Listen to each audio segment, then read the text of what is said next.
Years ago when I went to college, I played baseball, and after I graduated, myself and my other teammates, we played really competitive softball leagues for a few years.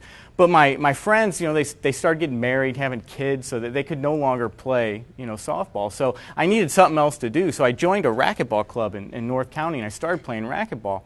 And on Wednesday nights, in fact, I even got to be the #1 guy on Wednesday nights at my club, And we would have tournaments with other clubs because we would get tired of just playing each other all the time. And, the #1 guy at my club would play the #1 guy at another club, and the #2 guy would play the other #2.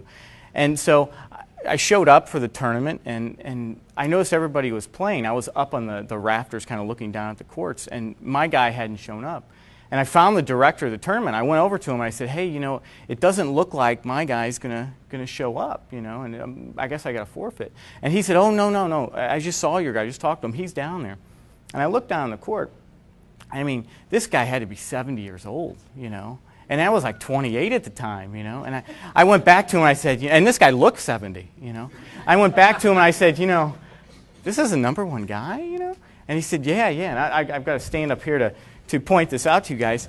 And so I look back down again, and the guy had dropped his ball, and he's going like this, to pick it up, And I'm thinking, come on. And I had a whole strategy that I usually use when I played racquetball to kind of, use my strength so I could win.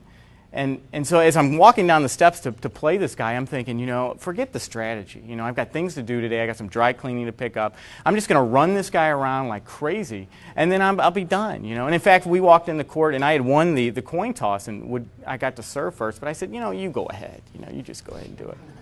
So this guy serves, and I don't know if anybody knows anything about racquetball. This guy serves, and he lobs this huge serve, and I run all the way back to the back of the court, and it just lands like an inch from the bottom of the wall, and I just hit it as hard as I can, and the only thing I can do is run like crazy to the front. Well, by the time I get to the front, he's already tapped it down for a point.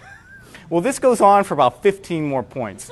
I'm running to the back, I'm running to the front, I'm running to the back, and I'm just dripping with sweat. I mean, it's horrible.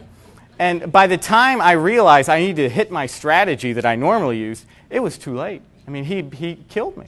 And I went up to him afterwards and I said, I really have to tell you, because of the age difference, I thought I was going to kill you. And he said, well, that happens a lot. And he did admit to me, by the way, that he saw me looking down and he faked the back thing. Yeah, he said that's usually good for a couple points when he plays the younger people. A couple early points. But the thing is, that's one of the problems with customer service. I took this guy for granted when I played racquetball against him, and that's what people are doing with their customer service. And you don't want to do that. If you're one of the people out there who are saying, yeah, I'm 90% with my customer service, I hope that you I hope that you at least keep an open mind as you think about your customer service.